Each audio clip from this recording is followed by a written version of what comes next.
Assalamualaikum warahmatullahi wabarakatuh. Selamat malam semuanya. Kami dari kelompok 7 dengan mata kuliah Sistem Operasi akan menjelaskan beberapa poin mengenai apa itu manajemen sistem input dan output. Sebelum masuk ke materi, di sini saya akan memperkenalkan anggota kelompok 7 yang berjumlah 6 orang, diantaranya yang pertama ada Faras Jaki Faisa dengan NPM 504-22-533, yang kedua ada Ihsan Ramdhani dengan NPM 504-22-694, yang ketiga ada Muhammad Bintang Alfiansa dengan NPM 514-22-001, yang keempat ada Muhammad Raka Pratama dengan NPM 504-22-956, yang kelima ada Muhammad Firdawan dengan NPM 514-22-167, dan yang terakhir ada saya sendiri yaitu Muhammad Bukhari dengan NPM 514-22-002. Di sini saya akan menjelaskan prinsip perangkat keras input-output. Ruang lingkup atau batasan dalam manajemen perangkat keras input-output adalah bagian perangkat keras input-output itu dikelola dan diprogram agar dapat berjalan dengan baik. Manajemen perangkat input-output mempunyai beragam fungsi dan fungsi antara lain adalah sebagai berikut. Yang pertama, mengirimkan perintah ke perangkat input-output untuk menyediakan layanan. Yang kedua, menangani interupsi perangkat input-output. Yang ketiga, menangani kesalahan pada perangkat input-output. Yang terakhir, menyediakan interface ke pemakai. Selanjutnya, input-output device. Perangkat input-output dapat dibedakan berdasarkan sifat aliran datanya dan sasaran komunikasinya. Berdasarkan aliran data dibedakan menjadi dua, yaitu perangkat berorientasi block-oriented device, menyimpan informasi dan menukarkan, menerima atau mengirim informasi sebagai blok-blok berukuran tetap. Tiap blok mempunyai alamat tersendiri. Ukuran blok dapat beragam antara 128 sampai dengan 1024 byte. Ciri utamanya adalah dimungkinkan membaca atau menulis blok-blok secara independen, yaitu dapat membaca atau menulis sembarang blok tanpa harus melewati blok-blok lain. Contohnya, disk, tab, CD-ROM, optical disk. Perangkat berorientasi karakter oriented device mengirim atau menerima karakter dan tanpa peduli membentuk suatu struktur blok, not address, dan tidak mempunyai operasi sek. Contohnya terminal, line, printer, punch card, network, pita, kertas, mouse. Klasifikasi di atas tidak mutlak karena ada beberapa perangkat yang tidak termasuk kategori di atas, misalnya 1 ada clock, 2 memori mapped screen, 3 ada sensor. Device controller. Komponen elektronik berfungsi sebagai device controller atau adapter yang digunakan untuk mengaktifkan perangkat eksternal dan memberitahukan kepada CPU yang perlu dilakukan oleh perangkat atau driver.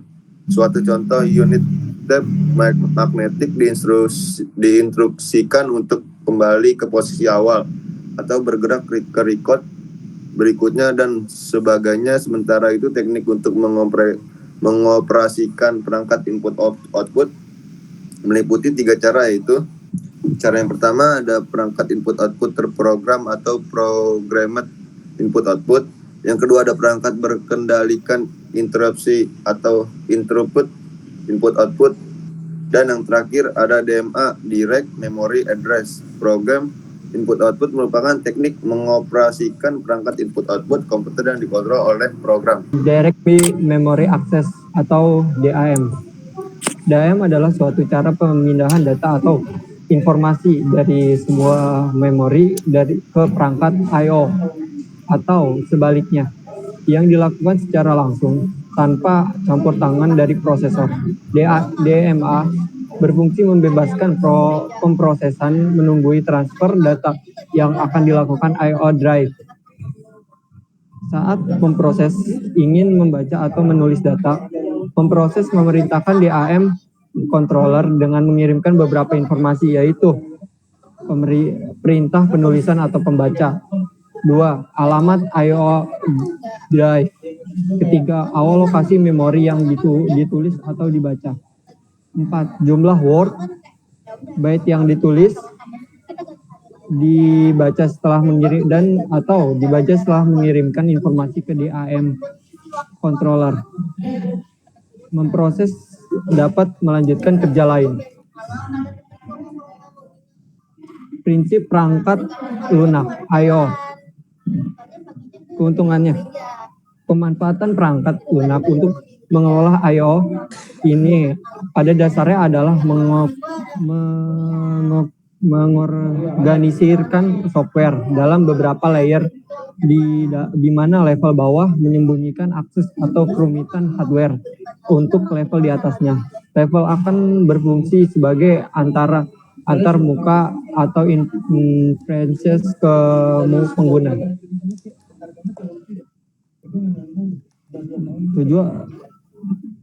Tujuan perangkat lunak I/O.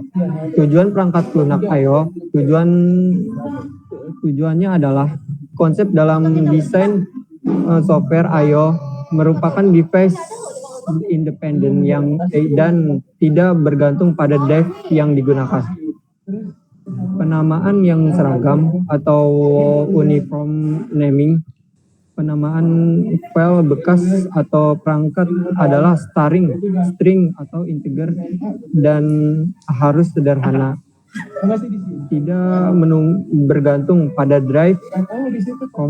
Contoh, seluruh disk dapat dibuat dengan hierarki sistem file menggunakan NTS. Penggunaan kesalahan atau error handling. Error harus ditangani sedekat mungkin dengan hardware. Contoh, pertama controller, driver, dan seterusnya. Dan jika tidak bisa ditangani, diberi pesan. Dan blocking atau sound short dan interrupt drive. Transfer kebanyakan I/O adalah asinkron. Pemrosesan melalui transfer dan mengabaikan untuk melakukan kerja lain sampai interrupt tiba. Pengelola pemakaian sangat lebih mudah ditulis jika operasi I/O berorientasi blok. Setelah perintah read, pemrograman ditunda secara otomatis sampai data tersedia di buffer. Slide versus data dating dive. Beberapa perangkat dapat dipakai bersama seperti disk, tapi ada juga perangkat yang hanya satu pemakaian yang dibolehkan memakai pada satu saat. Misal, disk untuk shellable dan print untuk dating chat. Selanjutnya ada interrupt handler. Interrupt harus disembunyikan agar tidak terlihat. Rutin berikutnya.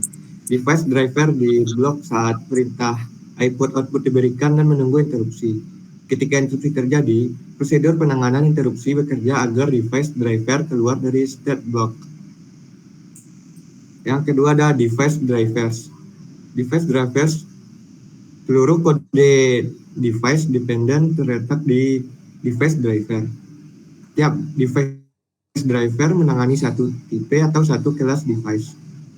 Tugas dari device driver untuk menerima permintaan abstrak dari software device independen di atasnya dan melakukan layanan sesuai permintaan atau mengeksekusinya.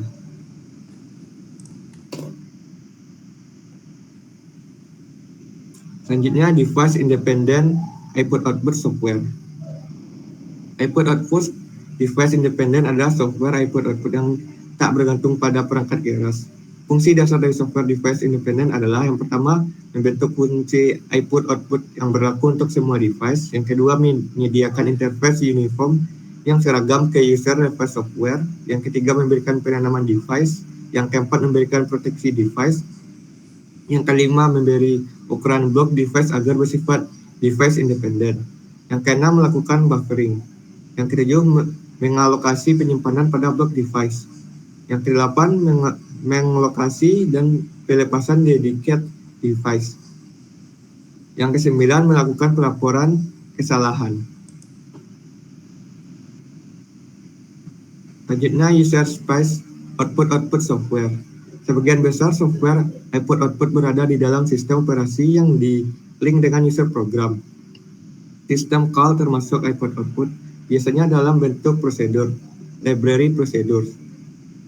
Contohnya account dengan write, FD, buffer, and bytes. Output prosedur dengan level lebih tinggi, misalnya instruksi print, F, format output terlebih dahulu kemudian panggil write. Yang tidak mempunyai library prosedur contohnya spooling, directory, dan daemon. Proses khusus pada proses mencetak transfer file. Lapisan ini mengimplementasikan pustaka pengaksesan output atau API, Application Programming Interface. Bagi aplikasi yang melakukan operasi output, misal pustaka Win32 subsystem yang menyediakan API untuk operasi output dan juga operasi grafis pada sistem operation Windows. Selanjutnya ada struktur disk. Secara fisik, disk cakram magnetis terdiri atas cakram yang tersusun secara vertikal. Kedua sisi atas bawah pada masing-masing cakram dapat ditulis data kecuali pada permukaan cakram paling atas dan paling bawah memiliki 3 struktur dimensi. Yang pertama, silinder, yang kedua, track, yang ketiga, sektor. Dan selanjutnya ada penjadwalan disk. First come, first serve scheduling. Bentuk algoritma penjadwalan disk yang paling sederhana adalah first come, first serve atau FCFS. Sistem kerja dari algoritma ini adalah melayani permintaan yang lebih dulu datang di query. Algoritma pada hakikatnya adil bagi permintaan masukan atau keluaran yang mengantri di query karena penjadwalan ini di permintaan sesuai waktu tunggunya di query.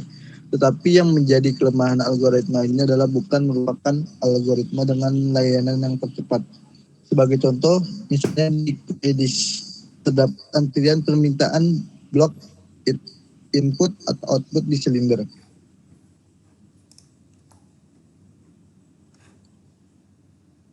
Source test system first scheduling.